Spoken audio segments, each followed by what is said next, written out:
Shalom Bapak Ibu Saudara. Bolehkah saudara memberi salam kanan kiri muka belakang, lalu katakan dengan suara, damai sejahtera bagimu, untuk berbagi sukacita di hari Minggu, hari Tuhan ini. Begitu, ini baru terasa gereja kan, kita saling menyapa dengan damai sejahtera. So pakai masker, sunyi senyap, akhirnya tidak terasa. Ini sukacita damai sejahtera. Bapak Ibu, kalau saudara pernah, ini saya diminta membawakan tema, engkau adalah umat yang kukasihi. Saya mau kasih tahu saudara, jika kemudian kita selalu diingatkan bahwa Allah itu maha kasih, penyayang, setia, berlimpah kasih karunia, saya khawatir Bapak Ibu melupakan bahwa sebenarnya Tuhan punya dua wajah. Bukan hanya wajah berbelas asih, bukan cuma pengasih, penyayang dan maha pengampun. Orang Kristen banyak melupakan satu wajah yang lain. Aku adalah Allah yang cemburu. Aku murka pada umatku yang tak taat. Aku geram. Bahkan kalau saudara baca kitab Kejadian, waktu bicara soal Nuh, Tuhan sampai ngomong begini, aku menyesal menciptakan manusia. Ih, ngeri loh, aku nyesal ciptain manusia. Maka saya mau katakan begini saudara, sebelum membahas tentang tema engkau adalah umat yang kukasihi, saya mau sadarkan dulu siapapun Bapak Ibu, termasuk yang di YouTube, Tuhan memiliki dua wajah, ini sangat penting. Benar ada wajah belas asih.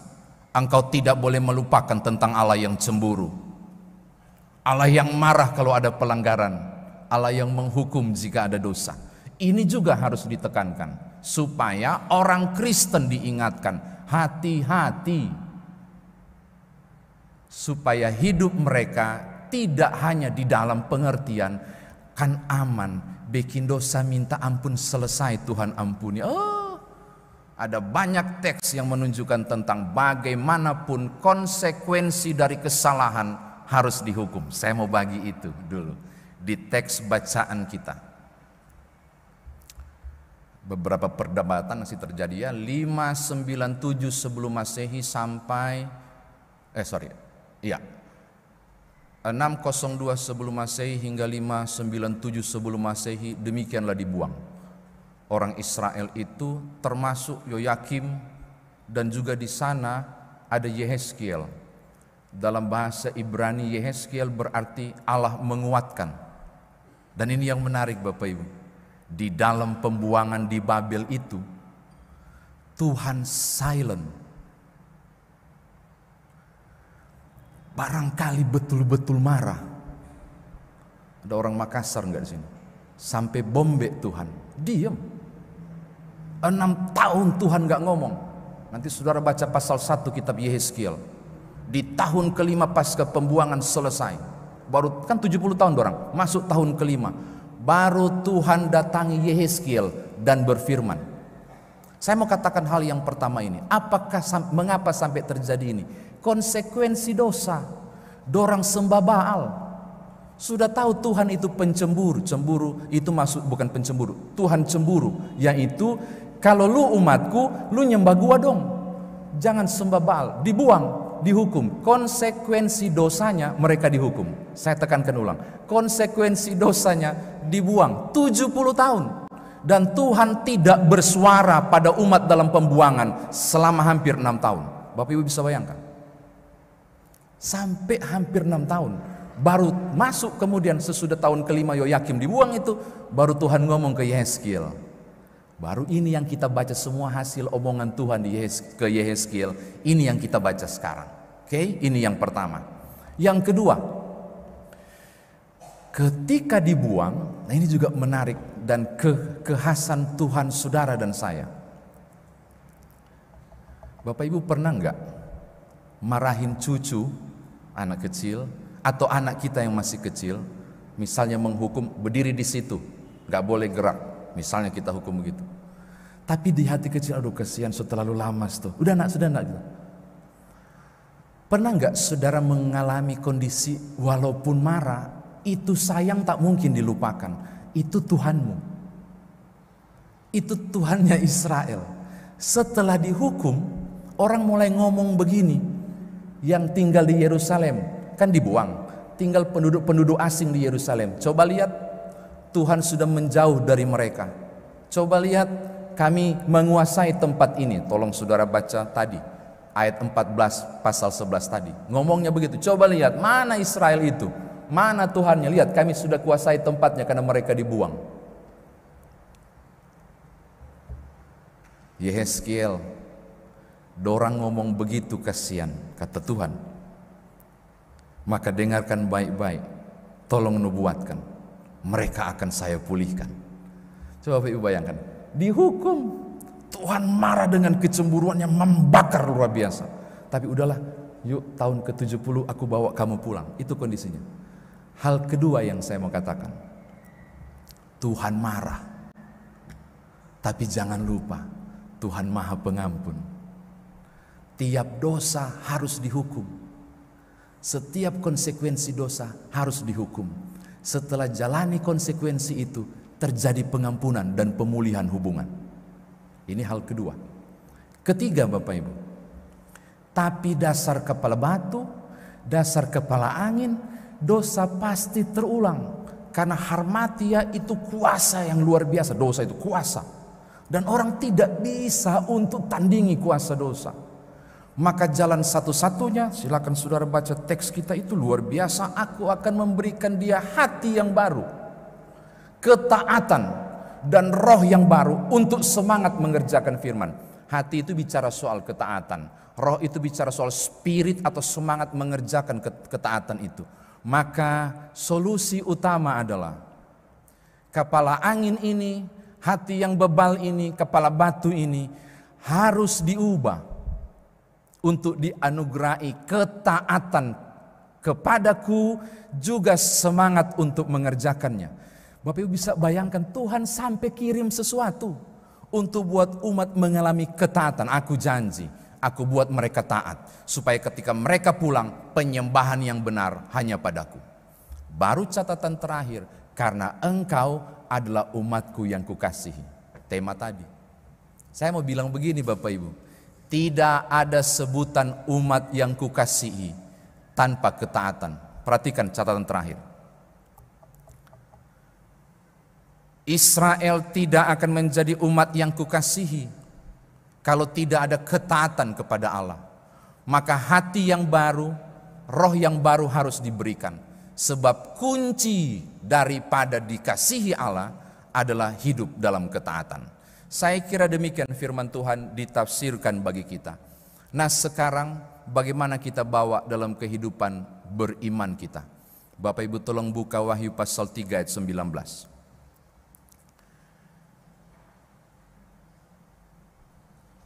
Di Alkitab saya perjanjian baru, sama kita ya. Wahyu pasal 3 ayat 19, tolong lihat. Itu menarik sekali. Barang siapa kukasihi, ia kutegur dan kuhajar. Sebab itu relakan hatimu dan bertobatlah. Berapa banyak orang berpikir bahwa kalau Tuhan kasihi aku, maka cuma dielus-elus, disayang-sayang, dan oh kasihan. Oh enggak, saya mau kasih tahu hal sangat penting kepada saudara. Kalau tema ini engkau adalah umat yang kukasihi, kita belajar dari kisah Israel di Yehezkiel dan menghubungkan dengan Wahyu pasal 3 ayat 19. Hati-hati Bapak Ibu. Parameter dikasihi, ukuran dikasihi Tuhan bukan cuma dipeluk oleh Tuhan. Tapi ada hal yang kedua ternyata. Cara Tuhan mengasihi lewat cemeti. Cara Tuhan mengasihi lewat hajaran. Cara Tuhan mengasihi lewat pukulan. Kok bisa sih? Bagaimana caranya? Saya mau antar dengan sebuah ilustrasi. Ada keluarga yang pergi berekreasi di sebuah danau yang sangat sejuk. Lalu anaknya yang paling kecil minta dibuatkan perahu kertas ke papanya. Perahu kertas jadi, dia langsung lepas di tepi danau itu dan keasikan melihat bagaimana arus kecil danau itu mengantar perahu, dan dia, wow, senang banget, luar biasa. Tapi tahukah saudara, tanpa dia sadar, makin lama arus itu yang kecil banget kan, arus danau itu menggiring perahu kertas itu makin lama makin ke tengah, dan dia mulai kehilangan jangkauan. Ya, makin jauh. Dia lari ke papanya, Papa, perahu kertasnya hanyut jauh, ambilin dong. Bapak Ibu tahu apa yang dibuat oleh bapaknya? Dia berdiri di samping anaknya dan memandang memandang perahu itu. Makin jauh, Pak bikin sesuatu, dibiarin aja, makin jauh. Papanya pikir, oh sudah gak mungkin balik kayaknya, sudah semakin jauh. Tar ya nak, papanya jongkok mengambil batu. Kecil, sedang, besar. Anaknya mulai, Pak ngapain? Sabar sayang. Yang paling kecil diambil baru dia bidik. Orang bilang dia keker. Pas gak? Baru papanya lempar, tang, anaknya, Papa dilempar, Papa jangan, tang, udah terlanjur terlempar, tang. Syukurnya nggak kena, tapi kelewat. Jadi ini perahunya ini lewat. Papa nanti rusak, sabar sayang. Dia ambil yang kedua, keker lagi. Anaknya saya, Papa jangan, sabar nak. Yang agak besar dilempar lagi, nggak kena, selalu lewat. Anaknya udah mulai nangis. Soba ojo, orang Manado bilang. Tahu ba ojo Bapak Ibu? Terakhir batu yang lumayan, udah lemas anaknya, lempar. Tapi syukurnya enggak kena, kayaknya disengaja enggak kena, selalu melewati. Saudara tahu? 3 lemparan itu membuat gelombang balik. Dan ketika anaknya lagi duduk nangis-nangis, perlahan tiba-tiba perahunya dibawa oleh gelombang balik dari 3 lemparan sampai ke kakinya. Anak itu kaget dan tatap papanya, dia tatap perahunya dan dia bilang, makasih Papa. Saya mau bilang kepada saudara, kalau engkau meyakini bahwa Allah mengasihi, kalau saudara salah jalan, siap-siap dapat lempar. Betul. Siap-siap dapat cemeti, karena orang yang kukasihi akan kutegur dan kuhajar. Jangan cuma lihat wajah Allah yang berbelas kasih, di balik belas kasih itu ada hajaran supaya engkau balik ke kaki anaknya. Amin. Nah, gitu. Supaya memasuki usia 40 tahun ini, 40 tahun ya, sumber kasih ini, saudara boleh melihat Tuhan yang menghukum bukan karena Tuhan membenci, tapi mau supaya aku kembali. Ini yang pertama. Yang kedua dan yang terakhir. Saya tanya panitia berapa lama saya berkhotbah, mereka bilang 15 menit, 20 menit. Saya bilang 15, lewat sedikit tolong batuk, saya amin. Supaya ada kode dari mereka. Mana Bram? Enggak ada dia. Terakhir Bapak Ibu, ketaatan. Untuk menjadi umat yang dikasihi, engkau harus taat. Mohon maaf Bapak Ibu ya, ini harus disampaikan kepada siapapun. Jangan hanya bicara Tuhan yang mengasihi, tapi engkau tidak mengasihi Tuhan. Jangan hanya berkata Tuhan adalah gembalaku yang baik, tetapi engkau tidak jadi domba yang baik. Maaf agak keras saya mau katakan, jangan engkau hanya mengagungkan Allah yang memberkati, tetapi hidupmu tidak dalam ketaatan. Maka hal kedua saya mau katakan, belajar dari Israel. Orang yang diberkati dimulai dari orang yang taat. Maka ketaatan secara total mestinya menjadi bagian tiap orang percaya. Ketika bikin slogan Tuhan mengasihi aku, engkau harus hidup dalam ketaatan sebagai tanda kesaksian bahwa aku dikasihi Tuhan.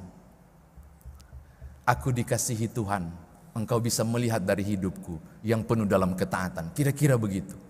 Maka kalau hari ini kita mau mengatakan engkau adalah umatku yang dikasihi, kiranya saudara dan saya hidup di dalam ketaatan. Karena tanpa ketaatan tidak ada berkat.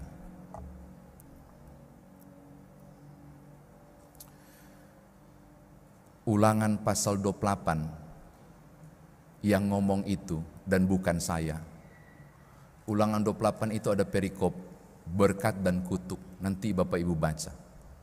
Tuhan bilang begini, jika engkau dengar-dengaran melakukan kehendakku, Tuhan bilang, diberkatilah engkau di ladang, diberkatilah buah kandunganmu, diberkatilah adonan rotimu, sampai urusan dapur Tuhan tumpang tangan, sampai urusan kandungan Tuhan tumpang tangan, sampai pekerjaan di ladang Tuhan tumpang tangan. Dan saya berani katakan ulang sesuai dengan ulangan 28 itu, hanya mungkin diberkati dan dikasihi kalau ketaatan ada. Saya mau tutup, selamat ulang tahun tanggal 20 nanti, puncak acara tanggal 22. Ulang tahun tanggal 20 toh? Puncak acara 22, begitu kan? Memasuki usia 40 tahun. Kiranya sumber kasih jadi pionir dan gambaran ke depan bagi gereja yang lain tentang tipikal umat yang dikasihi. Ini berat loh. Selamat taat Bapak Ibu. Tuhan berkati saudara. Haleluya. Amin.